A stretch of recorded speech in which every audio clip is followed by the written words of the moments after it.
drawing ink on paper 10 on 12 inch by artist Mohammad Shahabuddin. Today just finished this work, this quick drawing.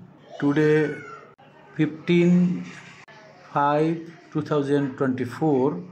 Everybody can follow my drawing. This drawing, very upper level drawing, quick drawing, you can follow and learn about this. It possible to you can understand. আমি চিত্রশিল্পী মোহাম্মদ শাহাবুদ্দিন। আমি সবসময় drawing করতে থাকি এবং এতে উপকার আছে। প্রত্যেকটা শিল্পীর এরকম খাতা হাতে রাখা উচিত এবং ড্রয়িং করা উচিত। শুধু ভাব ধরে শিল্পী কাজ করলাম না, কিছুই করলাম না, শিল্পী তো ওদের জন্য ধরেন এই অ্যাডভাইস, যারা ছবি আঁকেন না তাদের উচিত, শিল্পী হয়েছেন, পাশ করেছেন, ভাব ধরেছেন কিন্তু ছবি আঁকেন না, তাদের উচিত আমার মতো এরকম ড্রয়িং করা। ড্রয়িং না করলে হাত বসে যাবে। এরকম কাগজ নেবেন এবং আমার মতো এরকম একটা কাঠি নেবেন, আর কালি জোগাড়, ড্রয়িংয়ের ইঙ্ক আর কি, ড্রয়িংয়ের কালি জোগাড় করে নেবেন। তারপর এই যে আঁকতে থাকবেন। তো আঁকাটা আমার এই যে খেয়াল করবেন যে আমি কিভাবে কি করতেছি। আর শুরুটা আপনারা যে কোনো জায়গা থেকে শুরু করতে পারবেন। আমি এক এক দিন এক এক জায়গা থেকে শুরু করি, কারণ এখন তো আর ধরেন ওই যে গতানুগতিক ড্রয়িং না, এগুলা ড্রয়িংগুলো একটু আপগ্রেড করার চেষ্টা করি এবং গতানুগতিক যে ড্রয়িংয়ের স্টাইলগুলো আছে সেগুলো থেকে সেরে, ধরেন কালিতে ড্রয়িং অনেকেই করেছে, অনেকে করে, কিন্তু যাতে তাদের কাছ থেকে বের হয়ে একটু আলাদা জায়গায় যাওয়া যায়, ওই চেষ্টাটাই আমি করে যাচ্ছি বারবার। এবং পোর্ট্রেট তো আপনার মানুষের অবয়ব, এটা আসলে শিল্পের মর্যাদা পায় না, তারপরেও যাতে এটা শিল্পের মর্যাদা পায় আমার চেষ্টাটা সেইখানেই, যেন এটা যে কেউ বলতে বাধ্য হয় যে না, পোর্ট্রেট আসলে শিল্পের মর্যাদা প্রাপ্ত হয়েছে। কারণ পোর্ট্রেটকে ধরা হয় আপনার অর্ডারি কাজ। এই যে আপনার কেউ অর্ডার দিছে, অর্ডারি কাজ শিল্পের পায় না, মর্যাদা পায় না, সেখানে আপনার ন্যারো হয়। শিল্পকলায় অর্ডারি কাজ হলো ন্যারো, যার জন্য প্রতিটা শিল্পীকে মুক্তভাবে আঁকতে হবে।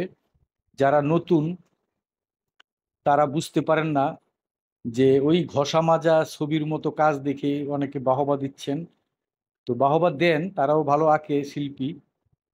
তবে অনেকে আবার ফটোগ্রাফি দেখে আঁকে, বাসায় স্লাইড ব্যবহার করে। আমরা কমার্শিয়াল কাজ করতে গিয়ে অনেক স্লাইড ব্যবহার করেছি, স্লাইড ব্যবহার করে এক রাত্রে অনেক পোর্ট্রেট করেছি। তো সেইগুলা ধরেন এক শিল্পের পর্যায়ে পড়ে না।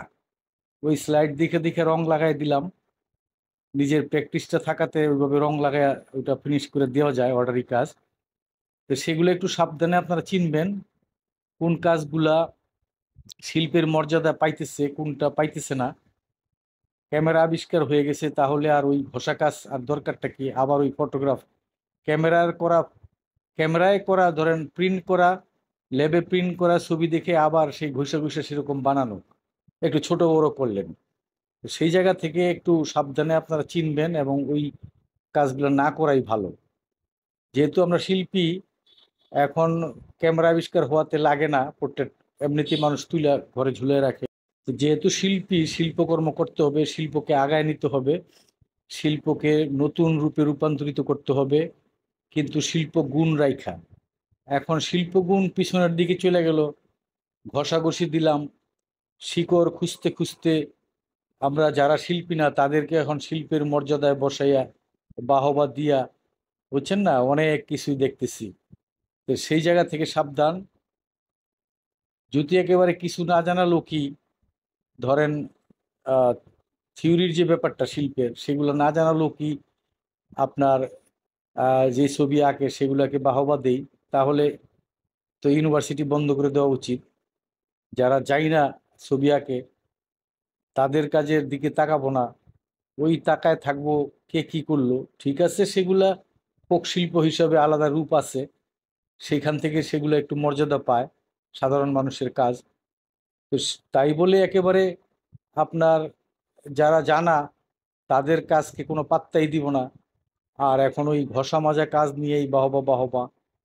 তো একটু এই জন্য আমি কথাগুলো বললাম যে শিল্প আসলে যারা জানে এবং জানে না যারা কাজ করে, এবং এই যে আহ, হাজার কাজের মধ্যেও যারা নতুন দেয়, চেষ্টা করে নতুন দেওয়ার, সেই কাজগুলো একটু বিবেচনায় রাখা উচিত।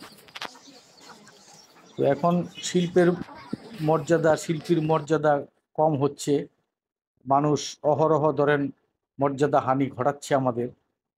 তো এগুলা ধরেন আসলে বিবেকবান লোকদের এবং শিল্পবোদ্ধা আসলে কম আছে। শিল্পবোদ্ধা হইতে হলে শিল্প সম্বন্ধে জানতে হয়, শিল্পের অ্যাস্থেটিক জানতে হয়। এখন শিল্পের অ্যাস্থেটিকে আমি যে কথাগুলো বললাম, সেগুলো ধরেন শিল্পের অ্যাস্থেটিকের কথা।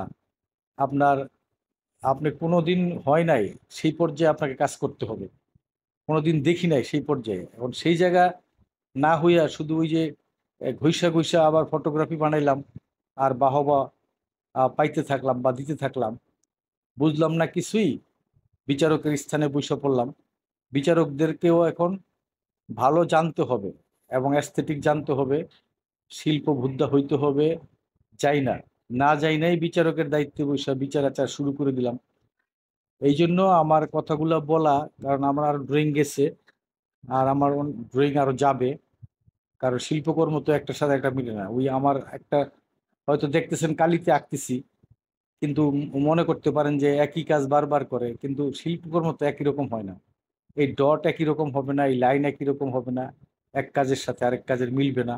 শিল্পকর্ম বিষয়টা এরকমই, যে ধরেন চলমান,